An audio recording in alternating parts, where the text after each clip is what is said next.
విప్పబడున్. నీ ముందు అడ్డుగా నిలిచి సంఖ్యలు తిరిగి పడున్.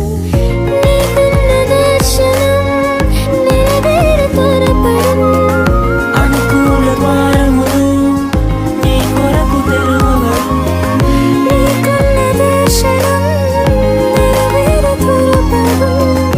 అనుకూల ద్వారములు నీ కొరకు తెరువబడును. నీవు పైకి లేచెదవు, పైన ఎగిరెదవు. నీవు లేచి ఉన్న దినముల యొక్క ఫలమును పొందెదవు. నీవు